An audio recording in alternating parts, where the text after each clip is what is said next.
ಸಮುದಾಯ ಭಜನಾ ಮಂದಿರ. ಮಾತೃದೇವೋ ಭವ, ಪಿತೃದೇವೋ ಭವ, ಆಚಾರ್ಯ ದೇವೋ ಭವ, ಅತಿಥಿ ದೇವೋ ಭವ.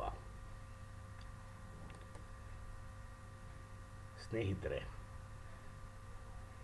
ಶ್ರೀ ಕೆಂಚಾವಧೂತರು ಕೊಡಾಳು, ಪ್ರೀತಿ ಶಾಂತಿ ಸೌಹಾರ್ದತೆಗೆ ಹೆಸರಾದ ಕೊಡಾಳು ಒಂದು ಶ್ರೀ ಕ್ಷೇತ್ರ. ನಮ್ಮ ತಂದೆ ದಿವಂಗತ ಶ್ರೀ ದೇಮಯ್ಯನವರು ಮತ್ತು ತಾಯಿ ದಿವಂಗತ ಶ್ರೀ ಮಾರಕ್ಕನವರು, ಶ್ರೀಮತಿ ಮಾರಕ್ಕನವರು ಭಕ್ತರ ಭಜನಾ ಮಂದಿರ ಗೋಪನಹಳ್ಳಿಯಲ್ಲಿ, ಅವರ ಜೊತೆಯಲ್ಲಿ ನನ್ನ ವಿಶೇಷ ಸಹಯೋಗ.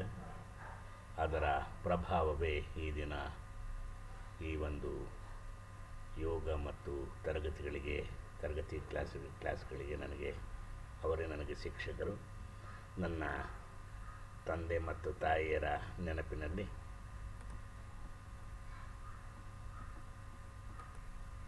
ನಾವೀಗ ಯೋಗ ಮತ್ತು ಅದರ ವಿಶೇಷತೆಗಳನ್ನು ನಿಧಾನವಾಗಿ ಮುಂದಿನ ತರಗತಿಗಳಲ್ಲಿ ನಾವು ತಿಳಿಯೋಣ. ಸದ್ಯಕ್ಕೆ ನಾವು ಪ್ರಸ್ತುತ ವಿಶೇಷವಾದ ಆಧುನಿಕ ಯುಗದಲ್ಲಿ ಟೋಟಲಿ ಹೇಳಬೇಕು ಅಂದರೆ ಏನದು ಮೊಬೈಲ್ ಫೋನುಗಳ ಹಾವಳಿಯನ್ನು ನಾನು ಈಗ ತುಂಬ ನೋಡ್ತಾ ಇದ್ದೇನೆ. ಮನೆಯಿಂದ ಕಾಲು ತೆಗೆದು ಹೊರಗಡೆ ಹೋದರೆ ಬೆಂಗಳೂರಿನಲ್ಲೇ ಅಲ್ಲ ರೀ, ಚಳ್ಳಕೆರೆ, ಗೋಪನಹಳ್ಳಿ, ರೆಡ್ಡಿಹಳ್ಳಿ, ಸಾಣಿಕೆರೆ, ಹೆಗ್ಗೆರೆ, ನಮ್ಮ ಹೊಟ್ಟೆಜನಕಪ್ಲೆ, ಇನ್ನೂ ಅನೇಕ ನನ್ನ ಸಹಪಾಠಿಗಳ ಜೊತೆಯಲ್ಲಿ ಓಡಾಡುವಾಗ ಸದಾ ಮೊಬೈಲನ್ನು ಕೈಯಾಗೆ ಹಿಡ್ಕೊಂಡು ಕಿವಿಯಲ್ಲಿ ಇಟ್ಕೊಂಡಿರ್ತಾರೆ. ಇದನ್ನು ನಾನು ಗಮನಿಸ್ತಾ ಇದ್ದೀನಿ. ಸ್ನೇಹಿತರೆ, ಇದರ ಬಗ್ಗೆ ಒಂದು ಅವಲೋಕನ ಮಾಡೋಣ. ಪ್ರಸ್ತುತ ಡಿಜಿಟಲ್ ಜಗತ್ತು ಹೆಚ್ಚು ಮುಂದುವರೆದಿದೆ. ಖಂಡಿತ ಸೈನ್ಸ್ ಆ್ಯಂಡ್ ಟೆಕ್ನಾಲಜಿ ಸಿಕ್ಕಾಪಟ್ಟೆ ಮುಂದುವರೆದಿದೆ. ಜನರು ತಮ್ಮ ದೈನಂದಿನ ಜೀವನದಲ್ಲಿ ಮೊಬೈಲ್ ಫೋನುಗಳನ್ನು ಬಳಸುವ ಅಭ್ಯಾಸವನ್ನು ಹೊಂದಿದ್ದಾರೆ. ಹೇಳಿದ್ನಲ್ಲ, ಎಲ್ಲರ ಕೈಯಲ್ಲೂ ಮೊಬೈಲ್ ಯುಗ ಇದು. ಇಂದು ವಿವಿಧ ಸಮಾಜಗಳ, ಅಶಿಕ್ಷಿತ ಸಮುದಾಯಗಳಾದ ಕಾರ್ಮಿಕರು, ಅನಕ್ಷರಸ್ಥರು, ಭಿಕ್ಷುಕರು, ಬುಡಕಟ್ಟು ಜನಾಂಗದವರು ವಿವಿಧ ಸಮಾಜಗಳ ಜನರಲ್ ಸೆಲ್ ಅಥವಾ ಮೊಬೈಲ್ ಫೋನುಗಳನ್ನು ಬಳಸ್ತಾರೆ. ಅದರಿಂದ ಡಿಜಿಟಲ್ ಜಗತ್ತು, ಸಾಮಾಜಿಕ ಮಾಧ್ಯಮ ಇತ್ಯಾದಿ ಬಳಕೆದಾರರು ವಿಷಯ ಅಥವಾ ಸಂದೇಶಗಳನ್ನು ವೀಕ್ಷಿಸಬಹುದು, ಹಂಚಿಕೊಳ್ಳಬಹುದು. ಕೆಲವರು ನಕಾರಾತ್ಮಕ ಪೋಸ್ಟ್ಗಳನ್ನು, ಅಶ್ಲೀಲ ದೃಶ್ಯಗಳನ್ನು, ಆಮೇಲೆ ಮನಸ್ಸಿಗೆ ಆಘಾತಕಾರಿಯಾಗಿ ಪರಿಣಾಮ ಆಗ್ತಕ್ಕಂಥ ದೃಶ್ಯಗಳನ್ನು, ಅನಾವಶ್ಯಕ ವಸ್ತುಸ್ಥಿತಿಗಳನ್ನು ಸಮಾಜದಲ್ಲಿ ನಾವು ನೋಡ್ತಾ ಇದ್ದೇವೆ. ಹಾನಿಕಾರಕ, ನಕಾರಾತ್ಮಕ ಪೋಸ್ಟ್, ಸುಳ್ಳು ವಿಷಯ ಅಥವಾ ವೈಯಕ್ತಿಕ ಮಾಹಿತಿ ಇತ್ಯಾದಿಗಳನ್ನು ಹಂಚಿಕೊಳ್ತಾರೆ.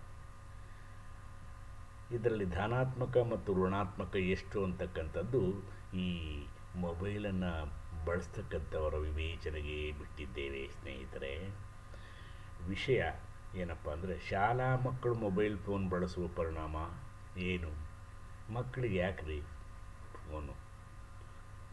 ಹುಟ್ಟಿದ ಮಕ್ಕಳಿಂದ ಹಿಡಿದು 5ನೇ ಕ್ಲಾಸು, 6ನೇ ಕ್ಲಾಸು, 7ನೇ ಕ್ಲಾಸ್ವರೆಗೂ ಅವರಿಗೆ ಮೊಬೈಲ್ಗಳ ಅವಶ್ಯಕತೆ ಇಲ್ಲ.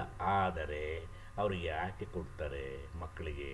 ತಂದೆ ತಾಯಿಗಳು ಅದನ್ನು ಗಮನಿಸಬೇಕು. ಇದು ಗಂಭೀರ ಪರಿಸ್ಥಿತಿಯನ್ನು ಮುಂದೆ ಎದುರಿಸಬೇಕಾಗ್ತದೆ. ಮುಂದೆ ನೀವು ಮಕ್ಕಳು ದೊಡ್ಡವರಾದ ನಂತರ, ಶಿಕ್ಷಿತರಾದ ನಂತರ ಅದನ್ನು ನೀವು ಎದುರಿಸಬೇಕಾಗ್ತದೆ. ಇವನ್ನ ಮೊಬೈಲ್ ಫೋನ್ಗಳನ್ನ ಅವಾಗ ಕೊಡಬೇಕೇ ವಿನಃ ಈಗಲೇ ಹುಟ್ಟಿದ ಮಕ್ಕಳಿಗೆಲ್ಲ ಮೊಬೈಲ್ ಕೊಡೋಕ್ಕೆ ಹೋಗಬಾರ್ದು.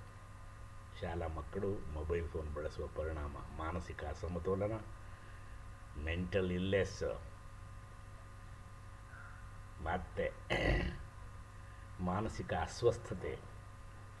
ಅಸ್ವಸ್ಥತೆಗಳು ಮತ್ತು ರೋಗಗಳಿಗೆ ಕಾರಣವಾಗುತ್ತದೆ. ಬಹಳ ಗಂಭೀರವಾದ ಸಮಸ್ಯೆಗಳನ್ನು ಎದುರಿಸಬೇಕಾಗ್ತದೆ ಸ್ನೇಹಿತರೆ. ದೇಹಕ್ಕೆ ಮತ್ತು ಮನಸ್ಸಿಗೆ ಎರಡಕ್ಕೂ ಘಾಸಿಯನ್ನುಂಟು ಮಾಡ್ತಕ್ಕಂಥ ಈ ಮೊಬೈಲ್ಗಳು ಎಷ್ಟು ಬೇಕೋ ಅಷ್ಟನ್ನು ಬಳಸಬೇಕಾಗುತ್ತೆ. ಇದು ಎಲೆಕ್ಟ್ರಿಕ್ ಕರೆಂಟು ವಿದ್ಯುತ್ ಶಕ್ತಿಗಿಂತ ಡೇಂಜರಸ್ಸು. ಇದನ್ನು ಚೆನ್ನಾಗಿ ತಿಳ್ಕೊಡಿ. ದಯಮಾಡಿ ಇದ್ರ ಬಗ್ಗೆ ಒಂದು ಸಮಾಲೋಚನೆ ಮಾಡೋಣ ನಾವೆಲ್ಲ ಸೇರಿಕೊಂಡು. ಈ ಕಾರಣದಿಂದಾಗಿ ಶಾಲೆಯಲ್ಲಿ ಹೋಗ್ತಕ್ಕಂಥ ಮಕ್ಕಳು ಏಕಾಗ್ರತೆಯನ್ನು ಸಾಧಿಸಲು ಹೆಣಗಾಡ್ತಾ ಇದ್ದಾರೆ. ಎಲ್ರಿ ಕಾನ್ಸಂಟ್ರೇಟ್ ಮಾಡೋಕ್ಕಾಗುತ್ತೆ ಅವರಿಗೆ? ಮೊಬೈಲ್ಗಳು ನೋಡಿಕೊಂಡು ಇಲ್ಲದ್ದೆಲ್ಲ ಉಳುಗಳು ಬಿಟ್ಕೊಂಡು ತಲೆ ಒಳಗಡೆ. ತರಗತಿಗಳಲ್ಲಿ ಅವರು ಎಲ್ಲಿ ನೀವು ಕ್ಲಾಸ್ಗಳಲ್ಲಿ ಮಾಸ್ಟ್ರ್ ಹೇಳ್ಕೊಟ್ಟೋದನ್ನ ಕೇಳ್ತಾರೆ ಹೇಳ್ರಿ ನೋಡೋಣ. ನೆಟ್ಟಿಗೆ ಕಾನ್ಸಂಟ್ರೇಷನ್ನೇ ಇರೋದಿಲ್ಲ ಅವಕ್ಕೆ. ಅಂಥದ್ರಲ್ಲಿ ಈ ಮೊಬೈಲ್ಗಳು ಬೇರೆ. ಇನ್ನೂ ಸಾಮಾಜಿಕ ಬದುಕಿನಲ್ಲಿ ಅವರವರ ಕುಟುಂಬಗಳಲ್ಲಿ ಅನೇಕ ಥರದ ಏನು